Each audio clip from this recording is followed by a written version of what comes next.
Have you ever wanted to know how someone else followed Jesus? Maybe what was the thing that was going on in their life, or the things that they were doing, or the things they were reading, or how they were praying, all that. Have you ever been curious about what that looks like? I'm Chad Brooks. I'm a Methodist pastor here in North Louisiana.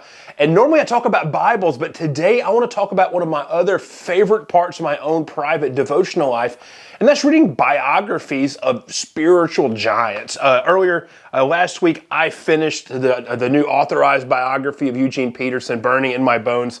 Trey Van Camp did a fantastic live stream about this a couple weeks ago. I'll try to link to that if I can. But I also have other super favorite ones. I have read this biography of Oswald Chambers, Abandoned to God, just multiple times as well. There's all sorts of other biographies I've been a big fan of. Generally, if I'm really heavily influenced by someone, especially if they're in the 20th century, I try to go find if someone's done a biography of them. And I love it. And I've always done this. In fact, that Eugene Peterson biography, this was kind of instrumental to my own adult life of following Jesus. I pulled it down off of my dad, he's a pastor as well, off of his bookshelf one day, and just fell in love with it. But it gave me this peek into the life of someone who had been influencing me. I don't know if you know Oswald Chambers or not, but Oswald Chambers wrote the devotion, My Utmost for His Highest. Or actually, you find out in the book, he didn't write it.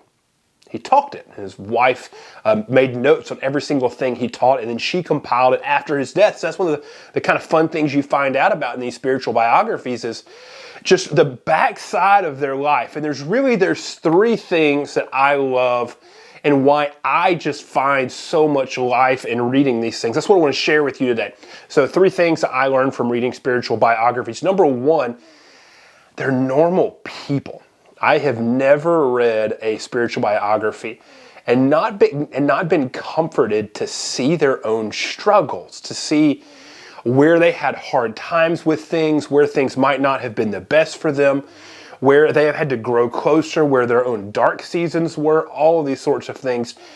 You see the humanity of these people that we far too often we look up to and just assume, like I said, spiritual giants inside of the opening. But we find out where they're normal, where they are real people. That's the first thing, is we learn that they're normal.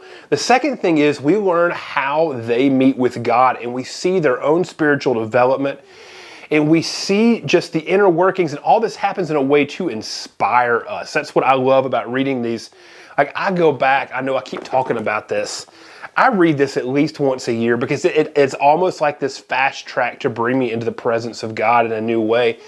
Because I'm just inspired by seeing other people's faithfulness, and it wants me to push forward in my own faithfulness. And so that's the second thing that spiritual biographies teach us. They should inspire us in the devotion and the faithfulness of someone else. And then the third thing, and this is a little bit more my speed, some of the stuff you might have expected from me, is you get to see how they do it. You get to see what do they read? What are their reading patterns? Are they a journal person?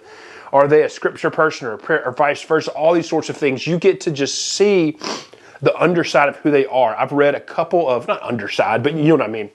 I've read a couple biographies of A.W. Tozer. I'm waiting for a good one. I've yet to have found a good one. I found all right ones, but I've yet to find a good one. One of the things they talk about in his biographies is he had this prayer jumpsuit he would put on in his church office over his suit because he didn't want to ruin his clothing by kneeling on the ground, that sort of thing. So you see these sorts of things that just inspires you to being a deeper Christian, but you see how they did it. And I'm just always kind of a nerd for how people, especially those I look up to, how they do the things I look up to them for. And so that's kind of the third way.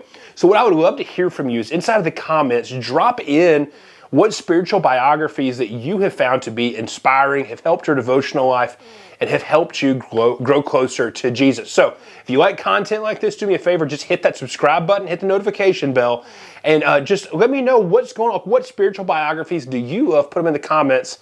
I would love to interact with you right there on it. So until next time, I'm Chad Brooks, and I will see you later.